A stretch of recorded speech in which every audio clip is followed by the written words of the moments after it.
Good evening, ladies and gentlemen. My name is Linda Holmes, and I'm one of the directors of the Blockchain Foundation. So, it's not a bird, it's not a plane, it's not a cryptocurrency. And for people born around October, it's really annoying. But whatever it is, Libre is anything but controversial, as evidenced by the number of people in the room this evening. So it seemed like a fitting event for a quite full-on amount of debate. Before we start, a couple of huge thank yous. I'd like to thank especially Baker McKenzie for hosting us in this wonderful room with wonderful refreshments, and also for providing Sue McLean as a panelist who will introduce all the panelists shortly. But Sue gets a special mention because she provided the work. So thank you very much, Baker McKenzie. It's very generous. I'd also like to extend a thanks to our moderator this evening, Eric van der Klee. Eric has moderated events in the past, so we know what he's capable of, and you're in for a fun ride. Eric from Frontier Technology is going to talk a little bit about Frontier a bit later on, and so thank you very much, Eric. Before I just very quickly run through the order of events this evening, a quick word about the London Blockchain. No, that's not me. Sorry, London Blockchain Foundation. We are essentially a non-for-profit organisation of blockchain enthusiasts, some would say slightly nutcases, and we organise events around a whole range of different topics around blockchain. But the main thrust is to basically provide critical thinking and cut through the hype and start to look at where blockchain can really start to make a difference. And so what's interesting about Libre is this the point at which blockchain starts going into the mainstream? We shall see.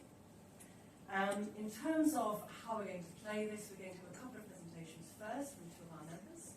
So Ariel Bolanow is going to talk about how we got here and the whole history of financial innovation. What I'm really impressed by is his presentation has any words. It's all pictures. The next presentation from Janet Pache needs a few more words because she's going to outline the regulatory piece of what's going on there. And then we're going to go to our panel, who will very ably talk. We have 5 minutes each from their respective positions, and then we'll go to debate, and Eric will introduce the panel when we will get to that point. So thank you very much, ladies and gentlemen, and Ariel, over to you. Oh, okay.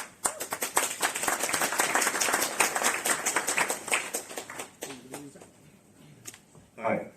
I can't stand still to save my life, so I'm certainly not going to sit behind a lecture. So the story of Libre, and indeed of blockchain in general, starts about 12,000 BC. And it starts with what I call the world's first business requirement.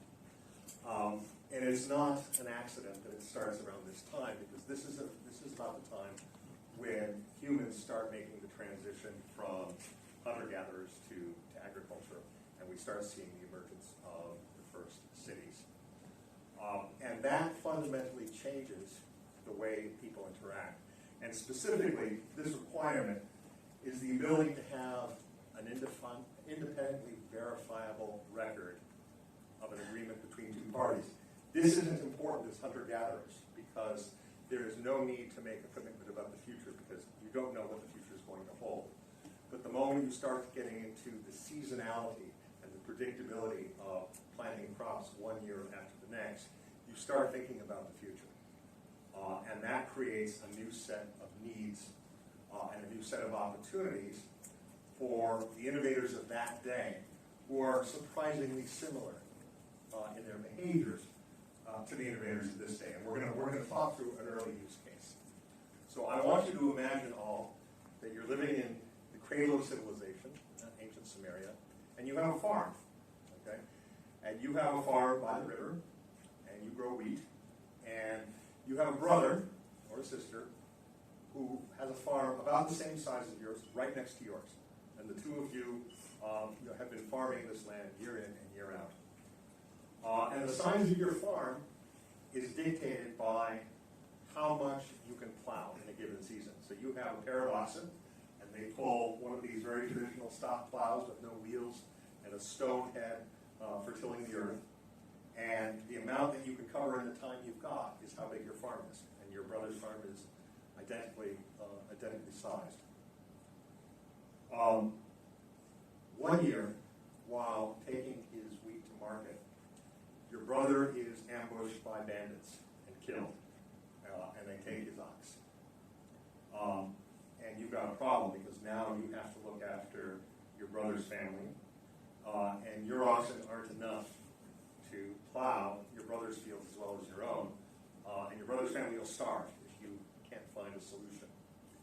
So you talk to somebody else in your area who has an extra ox. Maybe their oxen gave birth this year, and you do a deal.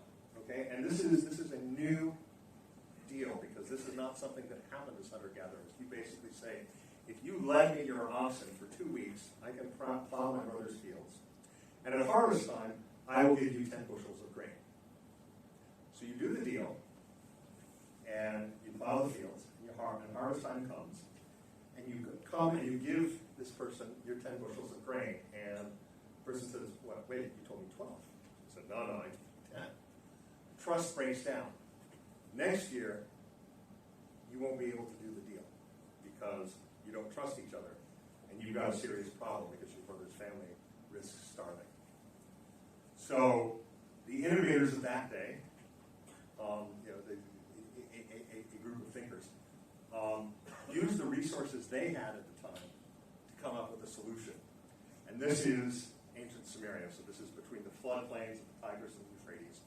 And the one resource that they had in great quantity was mud. So they took this mud and they built this thing, which is called a bulla.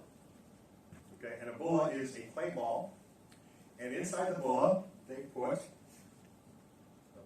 tokens. Okay, tokens, not new. Okay, these tokens each represented a bushel of grain. They would make this ball together, the two people making the agreement, and then they would fire this mud in a kiln, and at harvest time they would break it open, and there was an independently verifiable record of how many bushels of grain for the deal. This was huge.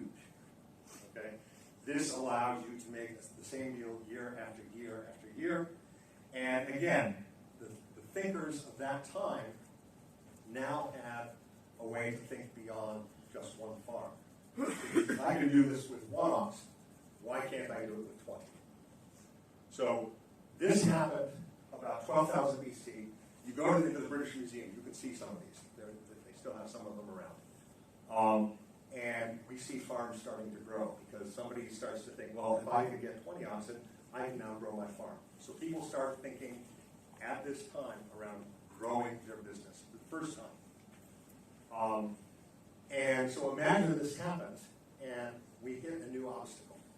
Okay, it's one glorious summer day, and I walk into my storehouse, and I see I've got 30 of these bulla sitting in my storehouse, and I realize I don't remember how many tokens are in each.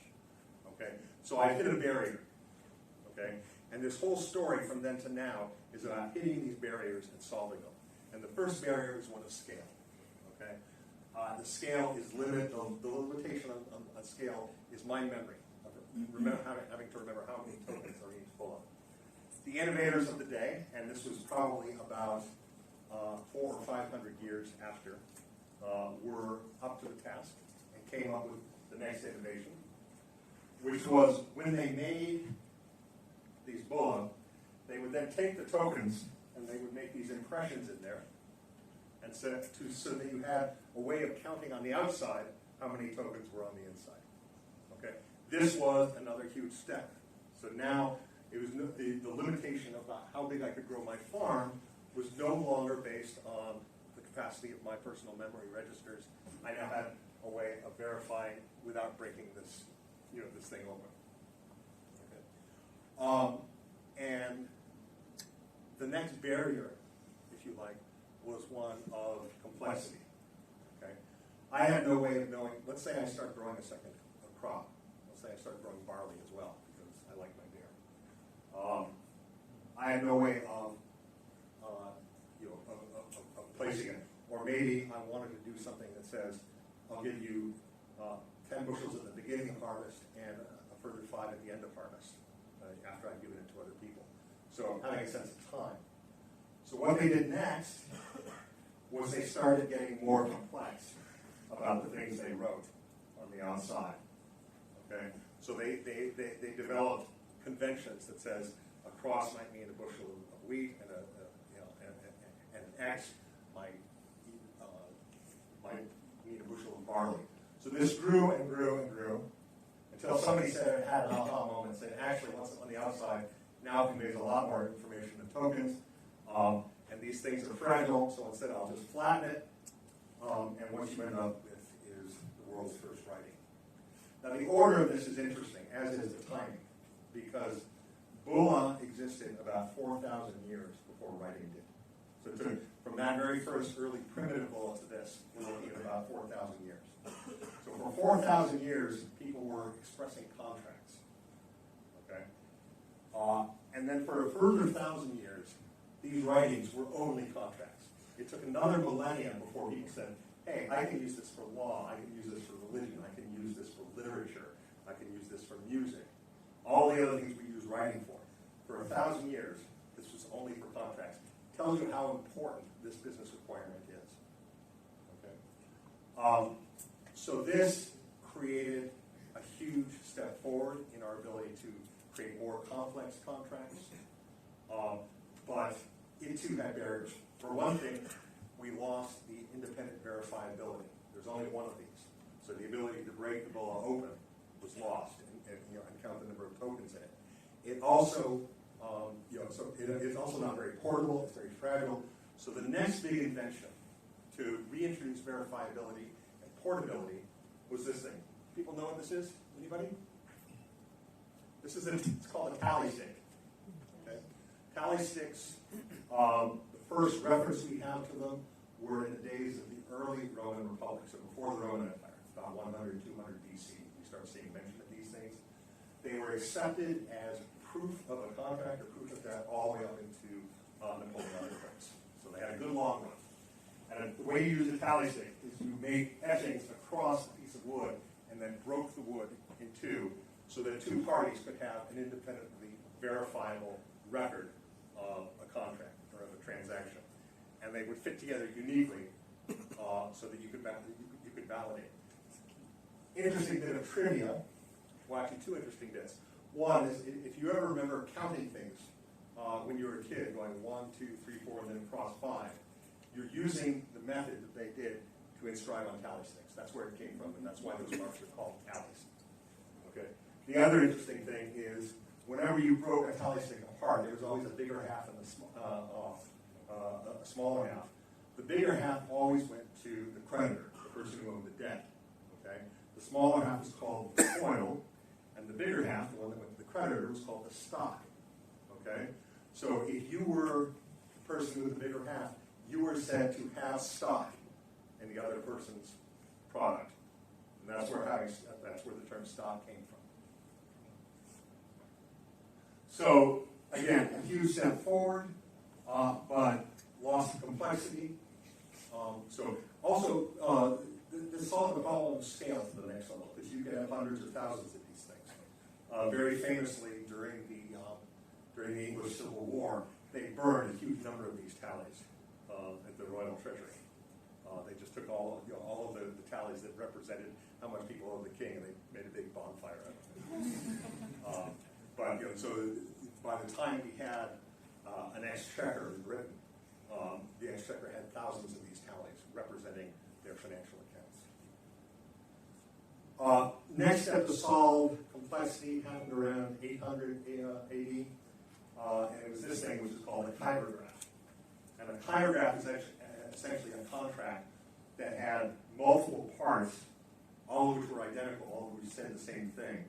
And the parties, the various parties, and then you cut it along these wiggly lines so that it would fit back together, and you would be sure that you had, again, an independently verifiable record of the same thing. So the chirograph was about 800 AD, and it again reintroduced the ability to model complexity into these multi-party agreements, and still have something that was independently verifiable. Next big innovation happened in Korea in the 1100s, but was then lost when the Chinese invaded Korea. And then was independently invented in the late 1300s by a friar named Luca Pacioli. Has anyone ever studied the history of accounting? Okay, so some people nodding heads know who Luca Pacioli was. And he invented the next school that sort of took it to the next level, which was to have, again, independently verifiable records, and that's double entry accounting. So this solved, again, many barriers, it removed barriers: complexity, scalability, and independent verifiability without having to have a chirograph in triplicate. This was such a huge innovation that there were basically no or only marginal incremental innovations between the late 1300s and about the 1950s. Okay, so modeling contracts, modeling ledgers, modeling business commitments had only minor changes for about 600 years. That's what a powerful innovation this was. The innovation that this hit was again one of scale, the barrier this hit. When we started thinking about wanting to trade across borders and to have what we now think of as a truly global enterprise, this couldn't scale because you have an exponential growth of the number of clerks required and the number of filers required and the number of archives required. And we see this in the way data scales with large companies. When a company grows from 10 to 100 to 1,000 people, their data processing needs don't just scale linearly, they scale exponentially. And a manual paper-based system wasn't able to keep up with that. So the next big innovation we have was the ability to digitize these ledgers. The first ledger that went live was in 1955, and it was a payroll system for General Electric in White Plains, New York, using UNIVAC computer. And it again, this innovation created or made possible the multinational corporation as we know it now. This allowed you to then scale out your commitments across a much, much wider field, and to start thinking about business models that you could not have conceived of because of the sheer critical mass of keeping track of that on paper. So this was huge, and it led us to the next obstacle. So things grew, and companies grew, and the obstacle that it ran into starting in the late 1980s and into the 1990s was one of sovereignty. Okay, you now could conceive of a business that operated on a truly global scale, but governments didn't like that. Okay, they didn't like it because each government has its own system of laws and would expect a corporation to behave, and each government had its own unit of account. So the idea of a corporation having a single unit of account that works across its enterprise is something that is still a barrier. And the attempts to deal with that barrier, things like SWIFT, for instance, are very, very cumbersome, very difficult to use, require teams of dedicated experts to make it work with anything resembling efficiency. And the first attempt that gained any traction to solve that was, of course, something that everyone in this room will recognize, which was Bitcoin. So Bitcoin was the first attempt to envision breaking this barrier, this next obstacle in this first business requirement, an independently verifiable agreement between parties. So Bitcoin created a system that did not need to worry about these barriers of sovereignty. And it was a huge innovation. It's 10 years old now. But it had some problems. And I mean, there's many problems, obviously. And I'm not actually thinking about the criminality of the problem.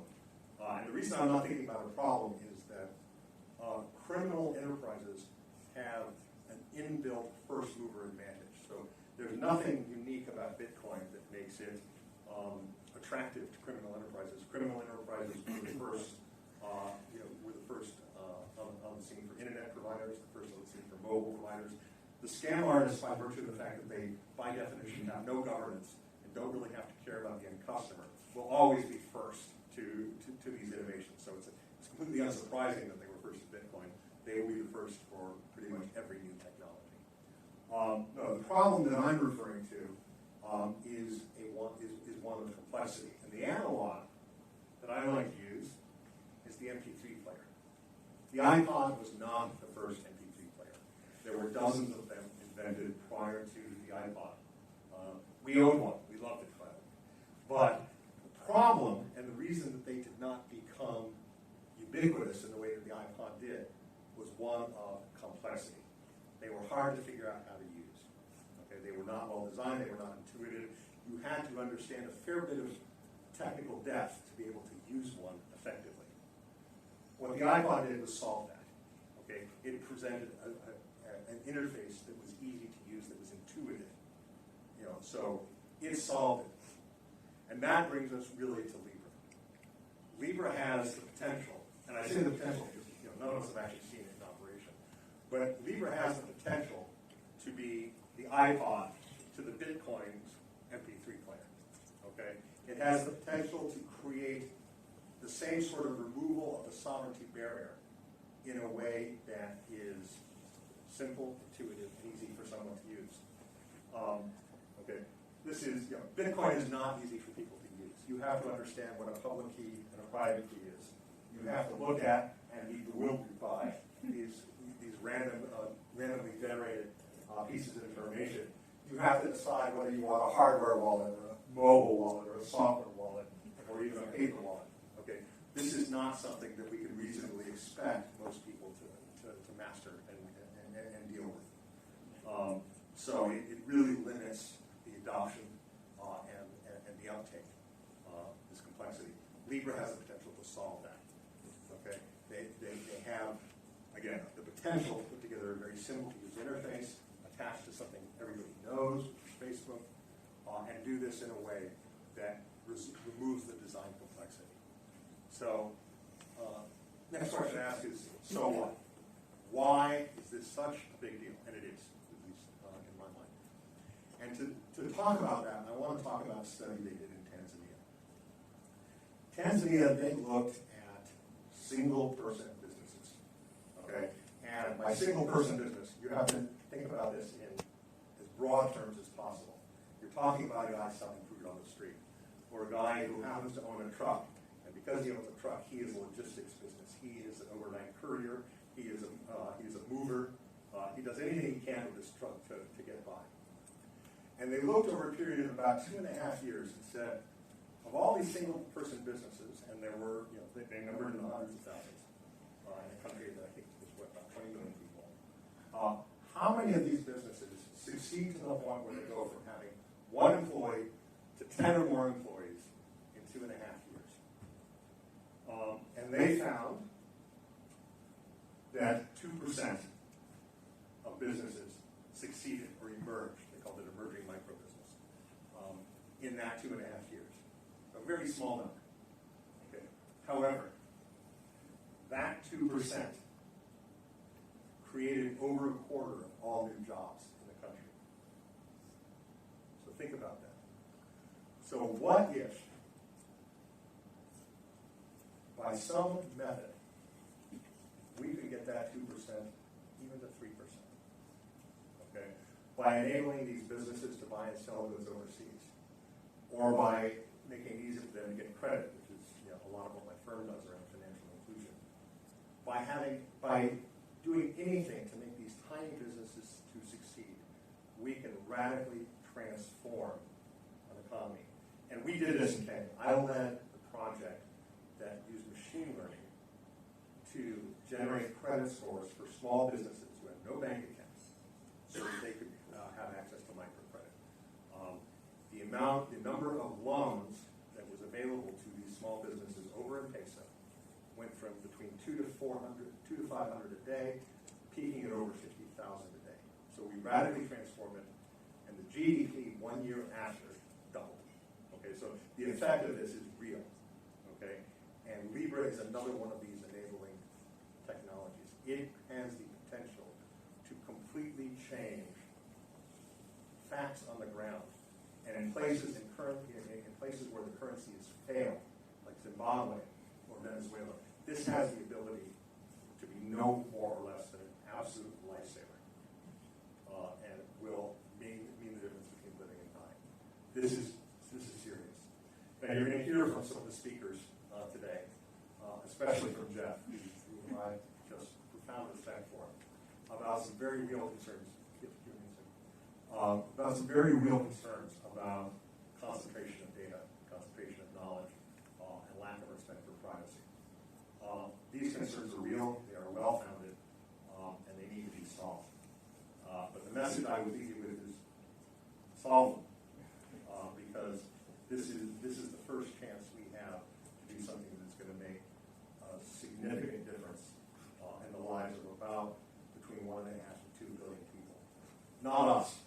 Okay, I've got a good friend who actually runs a microfinance institution in Rwanda. He describes data privacy as the ultimate first world problem. He says if you ask anybody in Rwanda, I'm going to give you access and the ability to sell your crafts, your services overseas, or to receive remittances directly, without having to worry about your country's Byzantine capital flight requirements. But you have to give me all your data so I can serve you ads. Because, where do I sign fund? Okay. Now, I don't think that's good enough. I mean, personally, I think that we need to hold, we can't create a double standard just because somebody's living in a less developed country, even if they're willing to. But we need to solve this because this is something that most of the world desperately needs. How long do I have for questions? I think if we go to Jana next, and then we'll do the questions at the end. Great. Okay. There will be a panel later, so Ariel will be on the panel, and then we'll have Q&A, so you can ask your questions later. Great. Please put your hands together.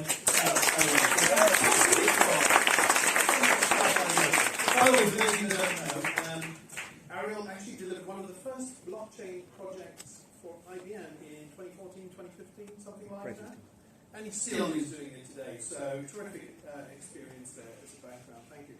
Now, I forgot, I've got to do a little bit of housekeeping. Sorry about that. I've got to do it quickly. If there's a fire alarm, it's not a drill. Walk briskly, leave. There are doors there. If you want Wi-Fi, it's the guest Wi-Fi, and the code is 12, capital letter, guest, exclamation mark. 12, capital letter, guest, exclamation mark.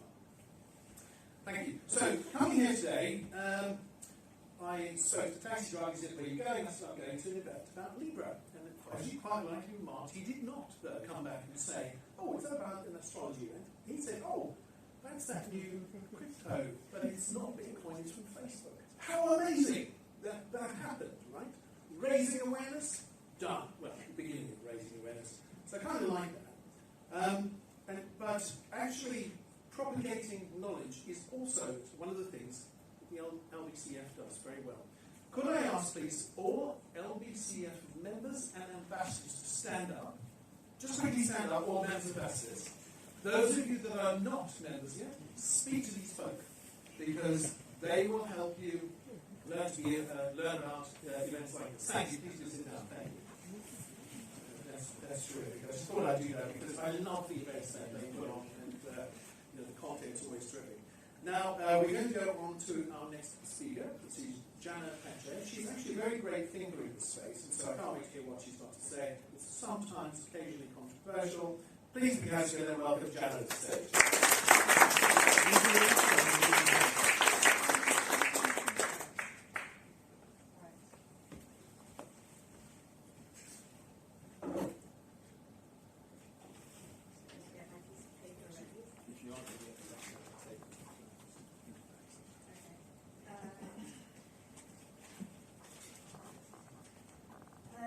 Okay, so hi everyone. My name is Jana Pache, and I wear a variety of hats. So I'm a consultant specializing in cross-border regulation and market structure. So market structure being the way in which various financial markets participants interact with each other. Oh.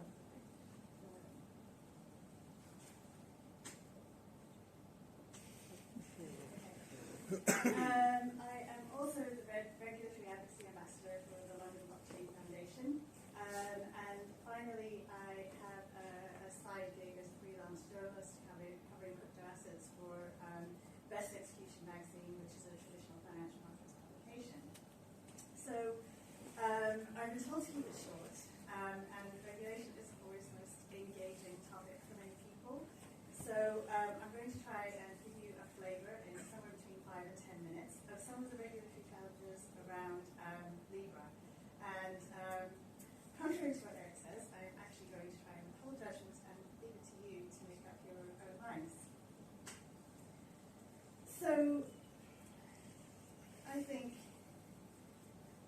has already alluded to the fact that Libra is not really a cryptocurrency in the true sense of the word. And from a regulator's perspective, so regulators typically don't really like new things. That's not to say they don't like innovation. They're generally quite, accepting of the fact that the world changes and there will be continual innovation in financial markets, but they don't like new things in that when they come across something that somebody says is new and amazing, the first thing they will do is look at the existing regulatory landscape perimeter and try to pigeonhole it into what's there. And as we can see so far in the emerging world of cryptocurrencies and crypto assets, this is exactly what's happened to date. So in the US, the SEC has applied the Howey test, which is a very old test to see if something's a security or not, to ICOs and STOs, regardless of what the issuers, the ICOs or STOs, claim that the product is. In the UK, the Financial Conduct Authority at the beginning of this year published its consultation on crypto asset regulation, which is very much about seeing how security tokens, exchange tokens, and utility tokens fit within the existing regulatory perimeter. And that's how regulators will tend to approach Libra as well. They won't look at what Facebook or the Libra Association says it is. They will look at what it appears to be under the covers, and they'll say, okay, these things are going on, and this is how we're going to regulate them. So in order to break down how a regulator might view Libra, I've tried to unpack the various activities that are going on here. So the first one is the minting of new Libra coins by the Libra Reserve at the demand of authorized resellers. So the Libra Association basically operates a, let's call it a fund, a collective investment scheme, because that's what it actually looks like. It is a big bucket of Libra coins that are sort of fund structures based on an underlying collection of currencies and short-term notes. And when someone wants a new Libra coin, so an authorized reseller in this case, they will come along to the Libra Association or the Libra Reserve and say, I would like you to mint me some new coins. And the Libra Reserve will go out to the market, so they'll buy the underlying assets, and then they'll issue this new Libra coin to the buyer. The second is actively managing this sort of fund structure, because the Libra Association has already said that a key consideration for it is going to be ensuring an absence of volatility and stability in the value of Libra coins. So this means that the fund structure needs to be actively managed, because some of the currencies underpinning this will have volatility and fluctuations associated with them. So there's an activity there. Next up, there's the sale of Libra coins to end users in exchange for fiat or cryptocurrency. So that's what the authorized resellers do. So when you are a Libra end user, you go along to an authorized reseller and you say, I'd like to buy some Libra coins from you, please. And the authorized reseller may have some Libra coins already, in which case they'll just sell them to you. Or they might have to go back to the Libra Reserve and say, can you mint me some new coins? Then there's the market making to end users. So again, this is similar to the previous activity. This is more the ongoing activity of as users want to trade in and out of Libra, either for fiat or cryptocurrency, they will go back to these authorized resellers and they'll say, can you make me a price for this? And the authorized reseller will need to ensure that they either have sufficient reserves of fiat or crypto, or they have volume to sell on. Then, so the Libra Association has also said that their vision is that Libra coins will be available for trading on exchanges and trading venues. So this is another potentially regulated activity. And then there's the kind of core use case of Libra, which finally we're only getting to now after all these stages, which is the use of Libra as a means of payment. So end users actually want to use this as a means of payment themselves. And then finally there's the payment certified by the Libre wallet system. So those are, at a very high level, the activities that a regulator in almost any jurisdiction will be looking at and trying to determine how Libre should be treated and regulated. So here's putting it all together. And there's a lot going on in this diagram. I kind of threw everything at it. Can I have the microphone, actually?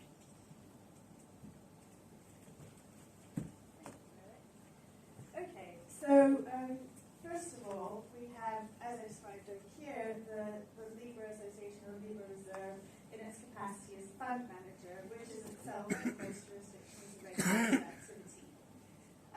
And they are interacting with banks and exchanges because they need to actually buy the underlying currency and short-term notes in order to mint new Libre.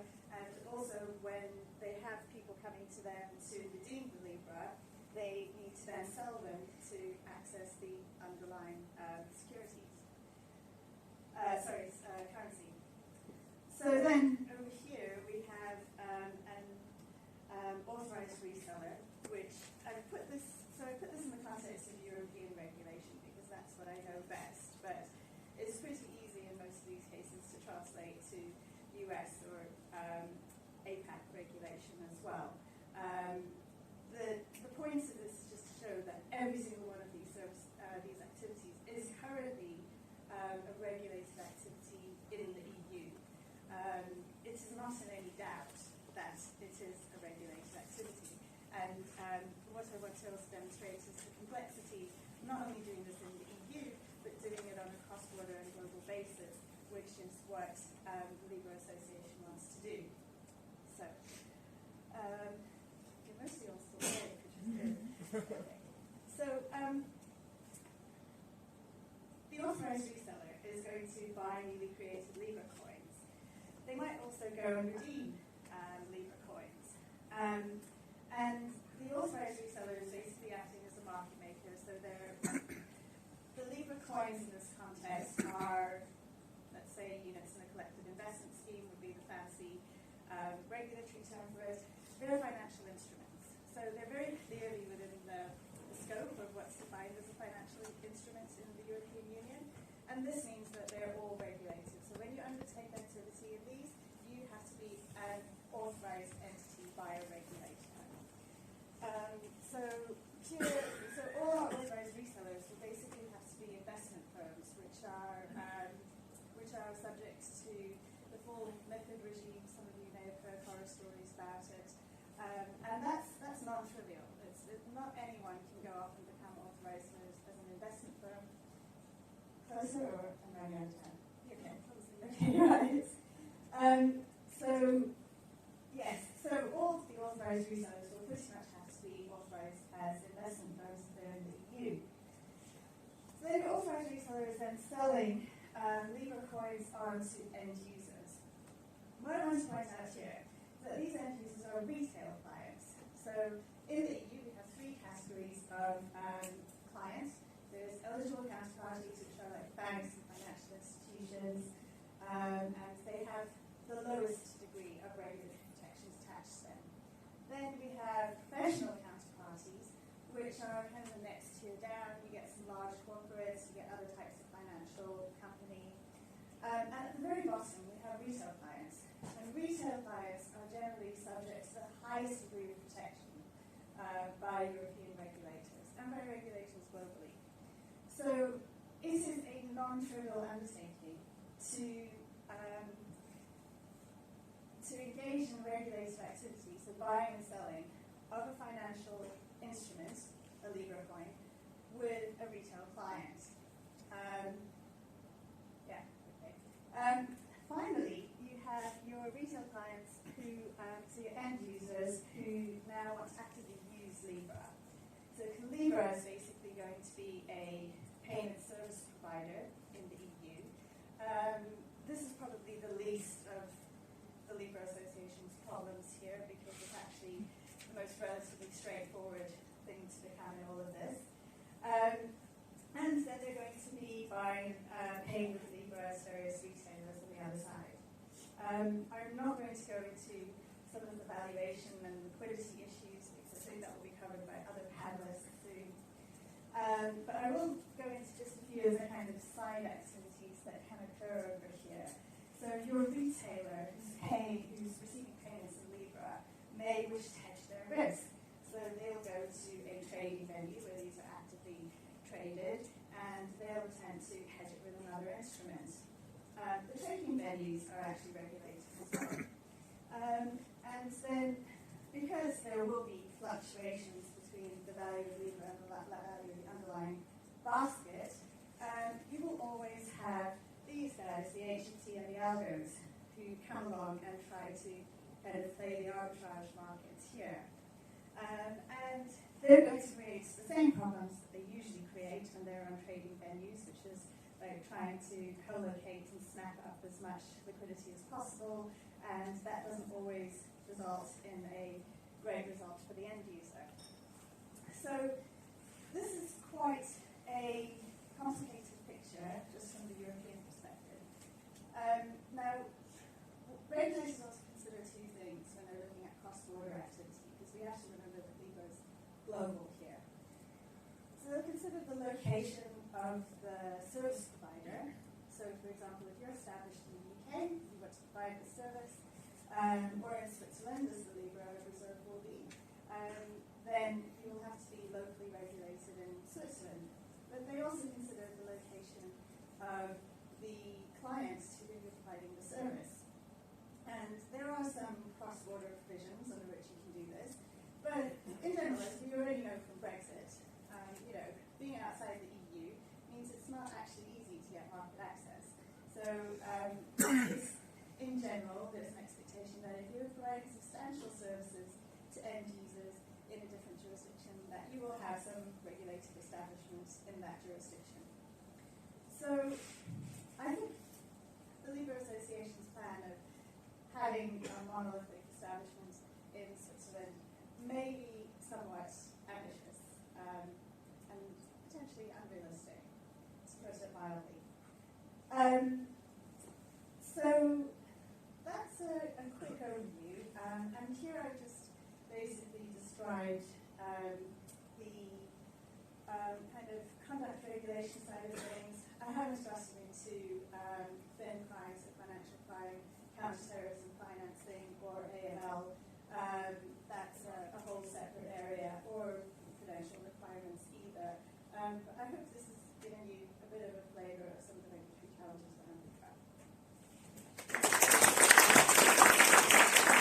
Steve, thank you so much.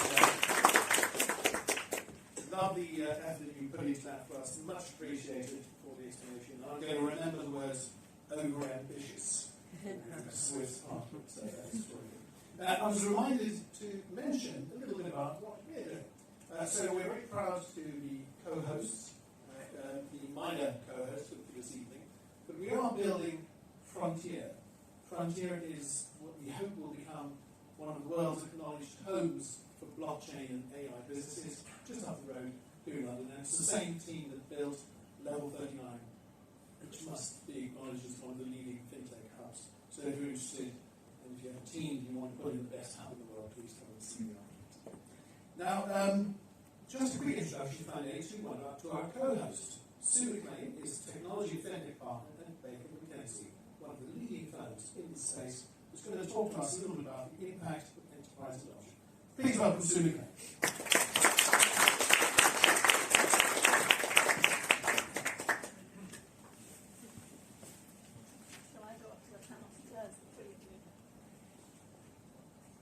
So you can all hear me. Excellent. Thanks very much all for coming tonight. It's a pleasure to host the London Blockchain Foundation, and Linda and the team have been great to work with on this topic, a very hot topic, which is what you're all here tonight.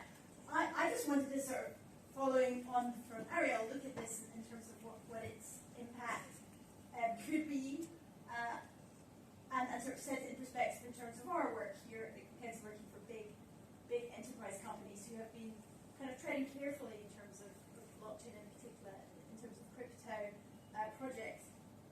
I know that Facebook have a slogan, which is "What would you do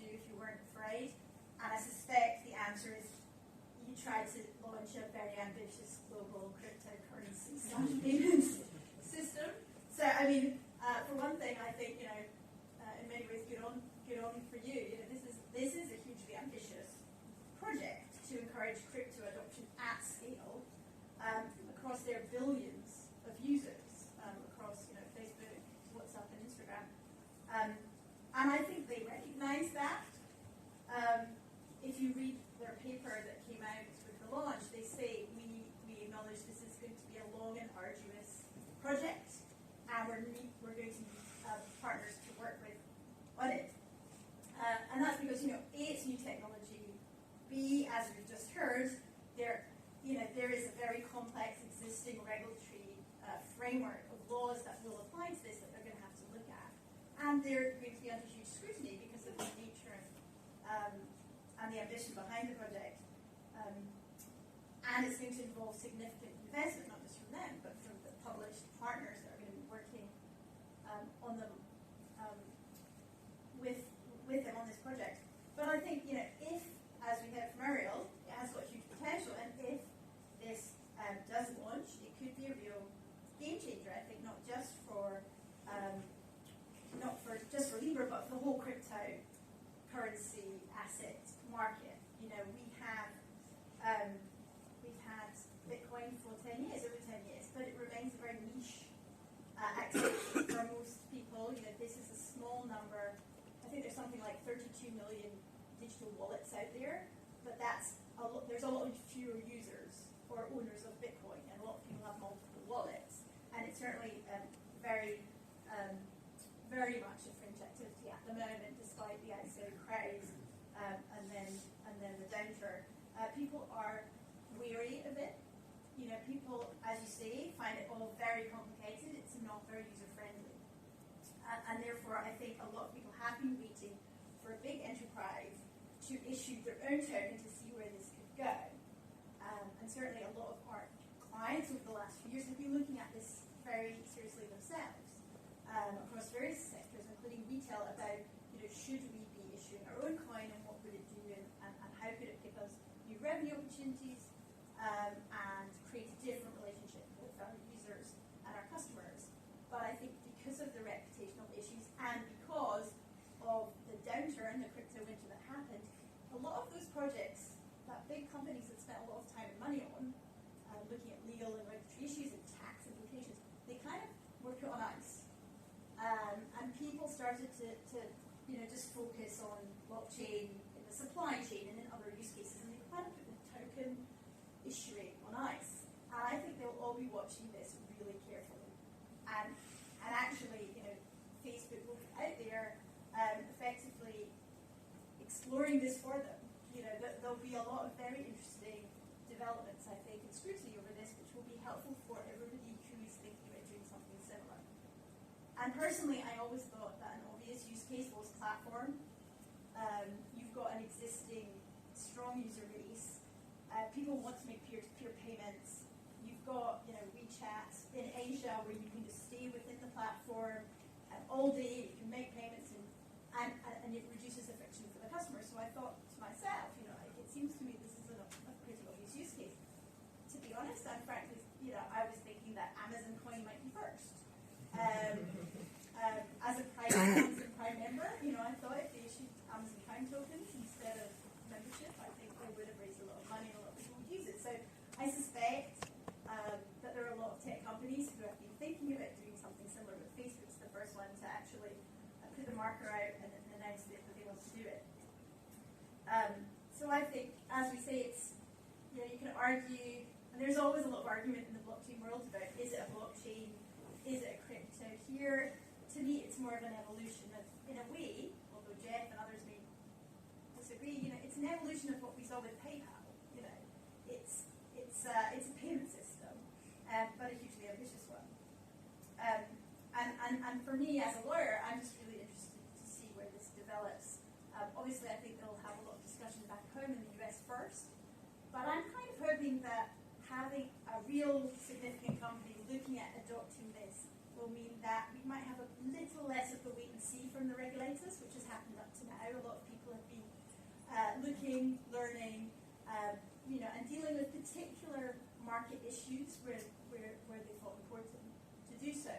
But generally speaking, there hasn't been that much new law and regulation or guidance around crypto because people have been not wanting to impede innovation, and I'm thinking it's still quite a niche activity. So I think this will encourage hopefully more collaboration around the world between the regulators so that we have more of a harmonised approach than we have seen up to now. And I think that will be very useful. I think also, certainly what I've seen on these projects is that they require a lot of collaboration and there will be a lot of governance. And again, we're still kind of looking for best practice about how these multi-party consortia and other organisations can work effectively when they're trying to create something ambitious. And I think, again, this will perhaps provide more learnings for people who are trying to do that about how you approach these things. And I think maybe, hopefully, eventually, we have a lot of events we're still talking about blockchain, we're still having arguments about what is this thing we're talking about, is it permissioned, is it permissionless, is it really blockchain, is it not really blockchain, why are they, but I think ultimately this is a useful umbrella term for everybody, and ultimately what we need to drive adoption and maturity is talking about the use cases, and up to now, there's a lot of pilots, there's a lot of projects, but the average person in the street doesn't really understand what it can do for them. And certainly, I've got children, I've got very non-technical colleagues here at Baker McKenzie, and they say, well, I don't even really understand it. I try and read this libre white paper, and it's talking about Merkle cheese and encryption, and I just don't understand it. And I say, well, do you understand how the internet works really? Do you understand what sits behind Uber, or do you just press a button? And so I think Uriel's right. The kind of making it accessible for people will drive adoption. There are other issues around, the implications of that, but I think it's a great experiment, and I'd like to see it launched so that we can see how this is actually going to work in practice. Because at the moment we're all still just talking about ifs. So I think it's an exciting time, and potentially could be a real turning point in the maturity of this exciting technology. Thank you. Super. Thank you very much. So now our next speaker is Philip Matov. He is driving digital asset strategy and blockchain solutions at the famous company called Consensus. But what a lot of people don't know about Philip is that he used to be a skateboarder. And he's going to effortlessly glide through what Libre is like to contribute to the blockchain ecosystem and the real role of blockchain in all of this. Please welcome Philip.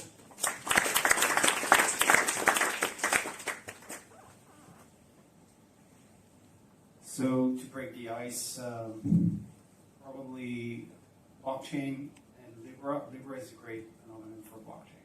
Well, that's kind of the end of the presentation. Thank you. So, look, Libre actually bundles together 10 years of crypto ideas, things that we have been developing in the crypto space for quite a while. So, stablecoin,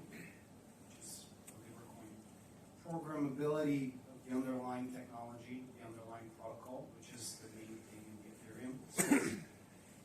So the idea of consortiums and bringing blockchain to handle a bunch of parties that don't necessarily trust each other is actually one of the main reasons I believe Libre is using blockchain technology for their solution. And also, of course, enterprise blockchain solutions, so that financial companies such as Visa can be part of this. So all of this is actually giving great validation and unprecedented validation of the importance of blockchain technology. So in the history of crypto and blockchain, basically all incremental innovations have been a rising tide all the boats. So when basically Bitcoin catalyzed the Ethereum development, and then ICOs opened conversation with regulation, and then competitive smart contracts started asking and pushing questions for speed and scalability. So maybe Libre is what comes next. but there are overseeing concerns over the absence of decentralization. And if we're really going to build a global currency, if we're really going to bank the unbanked, I would be really hoping that this will be created on a decentralized network. So basically, I will give you my personal view on the effect of libre it will have on the blockchain space on different stages. So for the first 1 to 2 years, probably libre will challenge a lot of the blockchain projects which were built on the promise of solving remittances problems or being a medium of exchange or storage of value.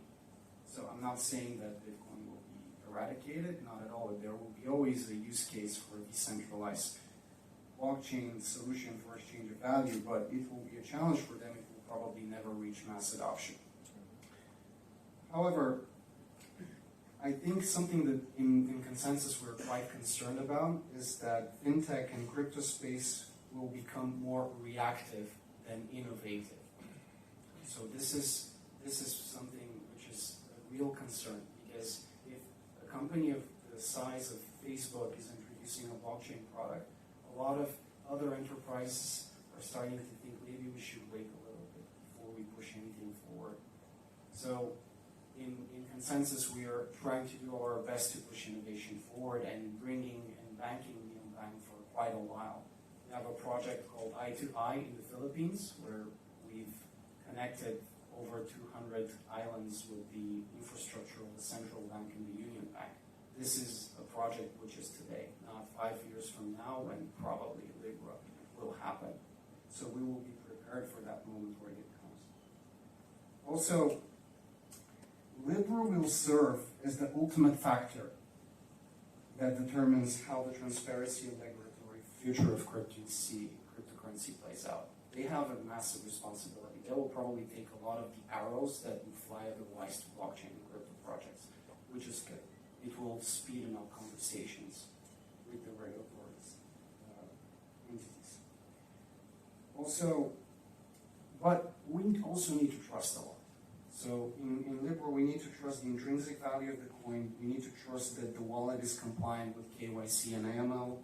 We need to trust that no person and personal and transactional information will mingle.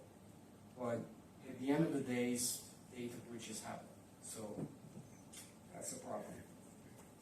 But in 3 to 5 years, probably libre will be very much into the DeFi space. And that's a huge space. It has potential to change a lot of what today we just imagine about what the future of financial services will look like. And a lot of the crypto projects and devs that are very well positioned today can contribute to that. So what we hope that we're going to see, and Facebook in the white paper, they're quite explicit about it. They will adopt and iterate on adopting blockchain data structures. So they're quite open of integrating other ones, such as Ethereum, for example, and we're very excited about this. We see a future where libre solutions, Ethereum solutions will probably work together in tandem, rather than against each other as competitors. And on a longer scale, it really depends on how the libre governance is going to play out. Is it going to still be this very centralized solution? It's sort of a governance which, when you have a concentration of decision-making and governance, usually called oligarchy. So let's see if this will change, and hopefully so, as they have written down in their 5-year plan. So from consensus, we're very excited to watch libre unfold, but we do so critically and thoughtfully as professionals who have been here with experience facing challenges and bringing these technologies to the people. As you can see, we're going through the information part of the evening, and I was asked, will there be a chance for questions? Definitely, that's the point. Questions, discussions, arguments, say them up, get them ready, because many of the panelists will have a chance, many of the speakers will have a chance to ask questions on the panel. Our next speaker's name is Vic Arulchandra. He is the Chief Operating Officer of one of the companies that I think is doing some of the most innovative things in the tokenization of digital assets space. Recently announced $20 million investment led by the London Stock Exchange Group, and that you should ask him questions about why. And also they, together with companies like 2030, recently did this amazing test of issuing 2030's shares, equity, on the London Stock Exchange through their liquidity platform, Turquoise, instead of on blockchain. This is real pioneering work being done. Now, one of Vic's favourite books was Think and Grow Rich by Napoleon Hill. So there's no one better to tell us about how Libre could become a currency and what are the risks. Please welcome Vic.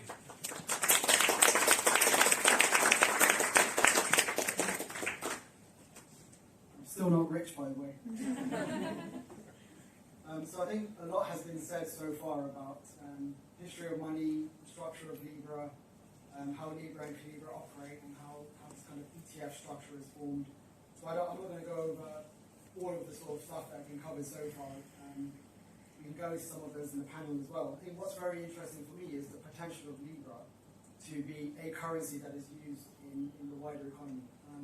There has been mention of banking the unbanked. I think banking the unbanked is a wider problem about getting data, understanding what that data means about individuals who don't have bank accounts, understanding what their commercial businesses are if they have any, and then figuring out how to understand proxies for lending or providing credit. So I'm not sure about the connection between unbanked and using Libra. So that's a question rather than a doubt. We're seeing lots of other initiatives apart from Libra at providing things like stable coins or providing other type of currencies using a blockchain protocol. So of course, cryptocurrencies, Bitcoin, Ether, etc., very well known. We're very familiar about the potential shortcomings of these currencies for becoming widely used in society. One of the main ones being that you can't pay your tax in crypto yet. I think with Libra, the way that they've structured Libra from a technology perspective is that apart from being a token, it can also be replicated in the future in the form of a different token. So while Libra is set up to be this kind of ETF basket currency type structure, which in the future could potentially become stabilized, and you can envision a future where maybe the ETF problem is solved and Libra is a stable currency that can be used in the wider population. You can also imagine that the same technology structure that's used to create the Libra token can also be used to create many other different types of tokens. Now, what would happen in that kind of future if you have one token that's stabilized on a network and central banks become interested in creating their own tokens on that network to represent or in fact be central bank money? I'm not posing this question because I have an answer. I'm literally posing the question because I actually don't know. I think we can speculate because central banks such as Bank of England, Central Bank of Australia, etc., they've been experimenting with potentially using cryptocurrency to peg or using tokens on a network to peg central bank money to this kind of token, something called a stable coin, which I'm sure everybody is familiar with. There are kind of two aspects of it. There's the stable coin which can be pegged to a central bank currency, and there's the stable coin that can be pegged to a commercial bank currency.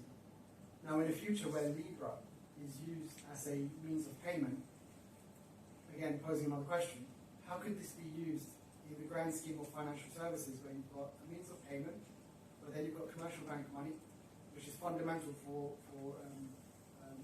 the workings of the economy, but then you've got also central bank currency which backs the commercial bank activity.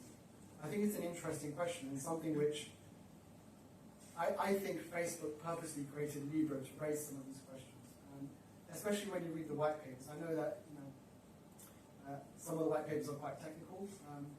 They're very interesting, and the technology piece is not really that difficult to understand. It's quite straightforward. It's more about the questions they're raising with the structure of Libra and some of the questions that they're raising, particularly around this type of ETF structure. I mean, as soon as the Libra paper came out, regulators all over the world started coming down on it and saying it's a security, which is true. But it does have the potential to create a stable, tokenized or token form of currency in the long term.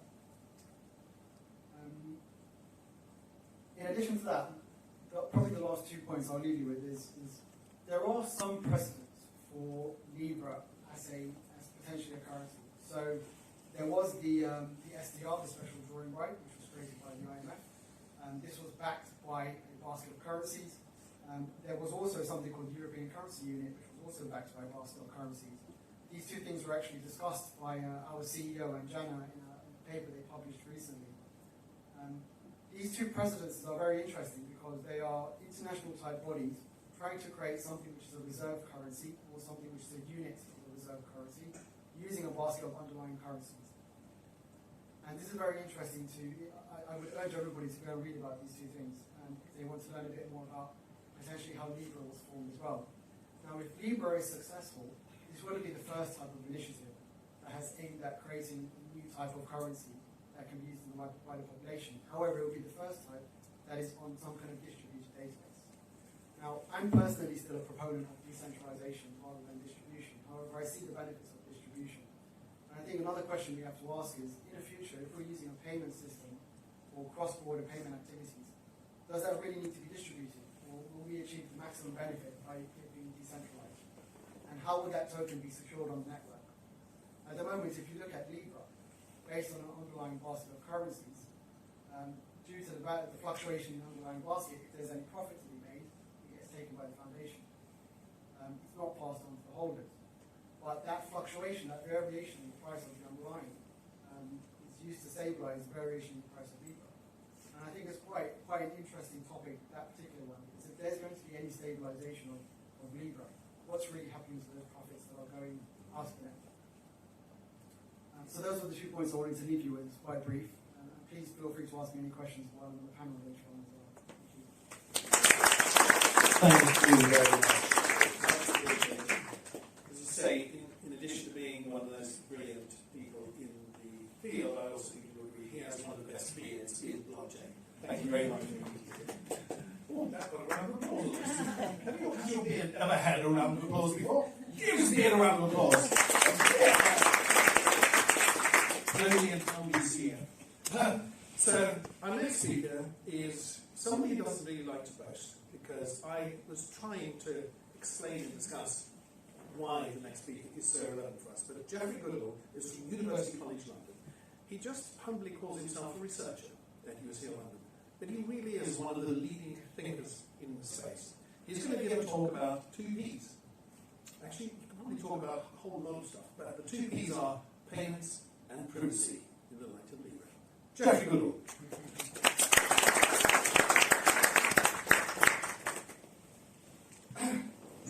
All right, so we've had some speakers bring up a number of different aspects of the Libra project, including questions of whether Libra is about central banks. Much better. Thank you very much.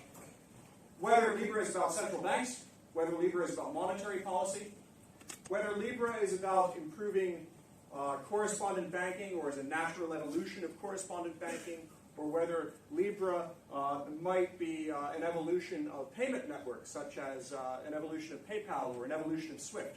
Tonight, I'm going to encourage you to put that aside momentarily and consider that Libra might be an extension of the data harvesting and data brokerage business instead.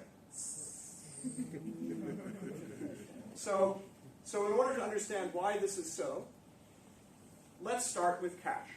Now, cash is good. Cash is very democratic. I know that my money is as good as anyone else's.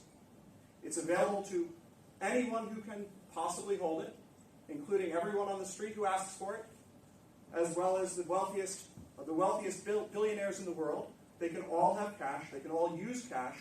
It is private. It is secure. And most importantly, it is owned and controlled by the people who hold it. Now, that's not what modern retail banking is about. And I'm sure that many of you have pockets that have cards in them, payment cards, debit cards, credit cards. Some of them might be contactless. Some of them might be on devices. They might go by names like Apple Pay or Alipay or these kinds of things. And all of these systems are interesting because they're not like cash at all. When you hold money in these systems, the money is not actually yours. It is held by the institutions that happen to control the cards and the devices that hold this money, the accounts. There are accounts which are relationships between you and institutions, and the institutions direct the flow of money. Institutions, which include not only banks, but also custodians, also payment networks, card payment networks such as Visa, MasterCard, etc. We know who they are. And we know that card payment networks take a fee. Now, whether it's a fee on the, whether it's a fee that's experienced by the buyer versus the seller of a good, really has to do with the elasticity of their price functions, their cost functions on both sides. But it's a tax either way. The reality is they take a cut. And we know they also ask for permission to transact as well. So what do I mean by that? Well, maybe some of you have taken a flight to a place like, I don't know, Frankfurt or Milan, and suddenly you want to use your card. And because you hadn't told your bank in advance that you were going to Frankfurt or Milan, they might say no. Or more precisely, Visa or MasterCard might say no. And it's important to think about Visa and MasterCard, these companies who were asking for permission every time we spend money, why they take a cut and why they can ask for permission.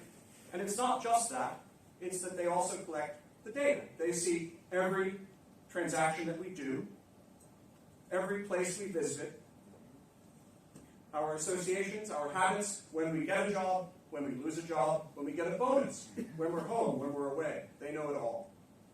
This is very interesting. So why do people move from cash to this? Which brings me to the discussion of cryptocurrencies. And I'm going to argue that cryptocurrencies are really about privacy. And it's privacy in two forms. First, it's privacy about data protection, and I just mentioned data, and we'll get back to that in a moment. And second, it's about disintermediation. It's about being able to transact while holding your money and actually having it be yours. And we know that cryptocurrencies are about electronic digital cash because we can go back in time and see the history of digital cash and how that history leads right to the current age of cryptocurrencies and Bitcoin and what have you. 1982, David Chaum wrote a paper, which many of you may have read, or some of you may have read. It is called Blind Signatures for Untraceable Payments. This was a novel innovation that was intended to create a countless digital cash, which was really the goal of cryptocurrencies just 27 years earlier. Now, what happened to accountless digital cash? Well, it wasn't decentralized. We didn't have distributed ledgers that were used in this way back then. So there were a number of efforts to try to capitalize on this idea that people wanted accountless digital cash to make payments online. Some of you may have heard DigiCash, eGold, Liberty Reserve, all of these companies that existed in the late 80s, early 90s, early aughts.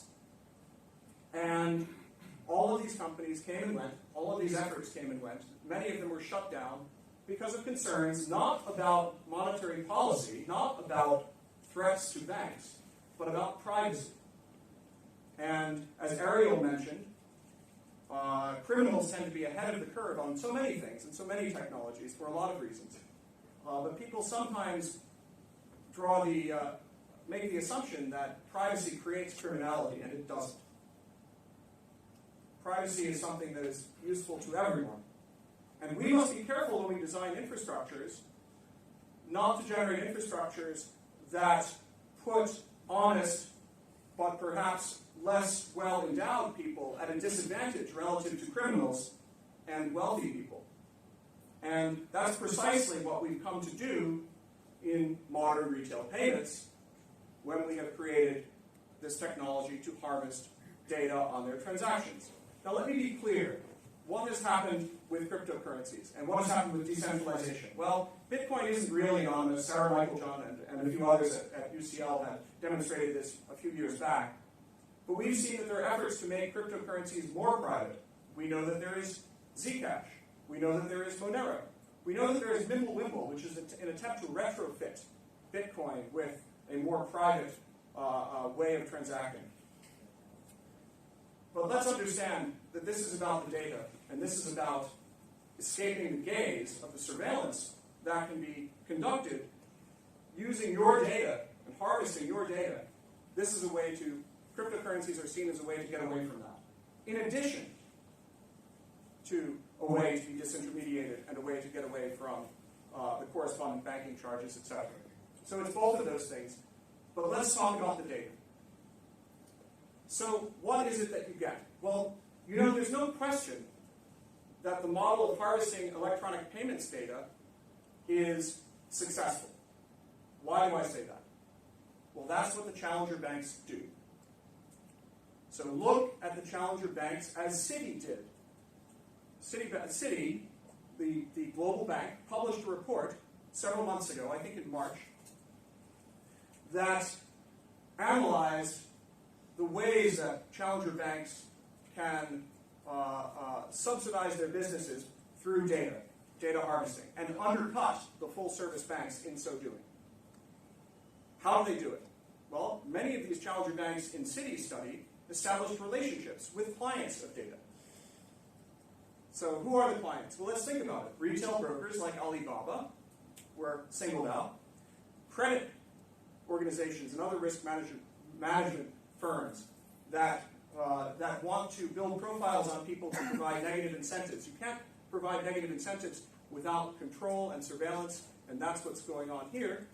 And they will buy, effectively, either the data or access to the fruits of the data from the challenger banks. Challenger banks establish relationships with them, harvesting the data, selling it to their clients effectively, and they're able to undercut the services of full-service banks.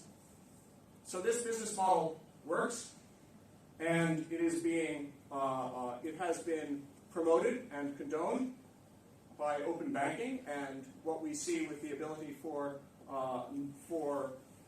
various firms who engage in data brokerage to enter the financial payments or remittances business, and this works. So that brings me to the next question, which is, well, why did Facebook get into this? And it seems that at this point we understand why already. There is a trove of information about individual persons that can be harvested the way that Facebook best knows how. Facebook doesn't need to link the transactions to Facebook profiles or WhatsApp profiles in order to benefit from the ability to harvest transactional data. These data are valuable to the clients of the existing data brokerage business in the financial payment space, which is a natural place for Facebook to go. Now, I was a fund manager for many years, and I can tell you that fund management in ETFs is not money shopping. I can tell you that Facebook looks like an advertising firm with a technology valuation, and it always has to prove its growth potential and its opportunity for entering new spaces, and it seemed that it was only a matter of time before it would enter this one. In 1975, a researcher at the Rand Corporation in Santa Monica, California, described, well, he basically put it this way. If you want to design an unobtrusive and efficient surveillance system, you can't do any better than an electronic funds transfer system. Now, 20 years ago, the Visas and MasterCards of the world didn't have the apparatus to actually exploit this to the extent that was necessary, but now we do. And I'd like to remind the audience that individual firms don't make money, supply chains make money. And if a client has an interest in data for various purposes, then that will be of value to whoever is building the infrastructure. And in this case, it's Facebook, building the on-ramps into the Libre system through its Calibra service, which will ultimately be an opportunity for Facebook to collect and harvest data in a systematic way, just as it always has done. So, we see that Facebook is doing what we would have expected, harvesting data, via a channel that we know works. Now, it might be that Facebook is facing a risk and they're forced to do this for various reasons, but it makes perfect sense. It is sound. So, what are we to do? And can we speculate for a bit on the future for a moment? Well, banks are being squeezed. Full-service banks, make no mistake. They're being squeezed on both sides. They're being squeezed by regulators on the one side, on the one hand, who are waving the flag of very draconian surveillance as required by state governments, by nations, using a vehicle called FATF, the Financial Action Task Force, which many of you have heard of, which basically has recommended that every electronic transaction of money must be associated with accounts held by regulated financial institutions. And every account must be associated with the unitary identity of a natural person. And every organization who supports such an account must be able to provide information to basically whatever governments ask them for in the context of their investigations. So we see that there's a strong regulatory interest in forcing banks to be policemen, something that banks have never wanted to do and has never been their core business. They're also forced, on the other hand, by this new phenomenon, by the data brokers who are able to undercut them in a relatively lucrative part of their business, payments, even though the data harvesting is also not something that is their business. Now, granted, they have relationships with firms like Visa and MasterCard, who of course give the information to both credit bureaus and intelligence firms alike, not to mention the data breaches that allow them to give the data to every hacker who gets it. But also, these data brokers are making it harder for banks to continue to exist in their current business model, forcing banks to consider what their options are. And one of these options is to try to be like the data brokers, and indeed many banks have built initiatives in-house to try to figure out if they can harvest the data.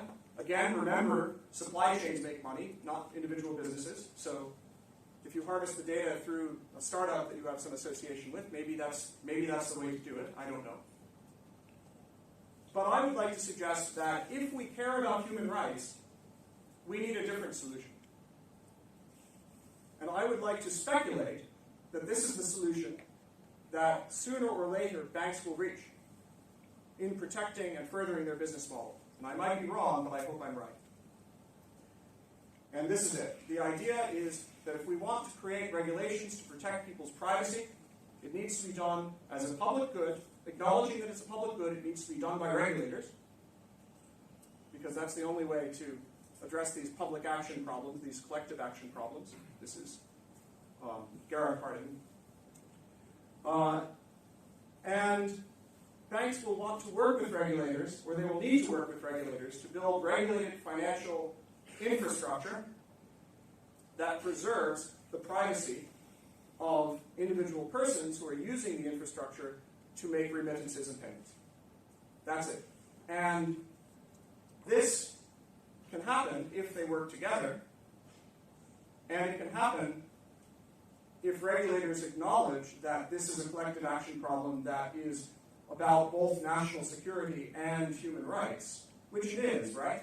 I mean, if we have the ability for individuals to manipulate populations cheaply and at scale, which is the proposition of data brokers, then it would be naive to think that this isn't a national security problem. So, regulators will need to move on this, and banks will need to move with them. So we'll need to figure out how to build this kind of infrastructure, what it will look like. Libre is not a cryptocurrency in the classic sense. I mean, in the sense of being something like a Bitcoin. This isn't really what it's about. Now, what banks and regulators can build might be similar to Libre in this respect, But if we expect to protect the privacy of the people making the transactions, I would leave it with banks, not data harvesters. Because banks have a different business.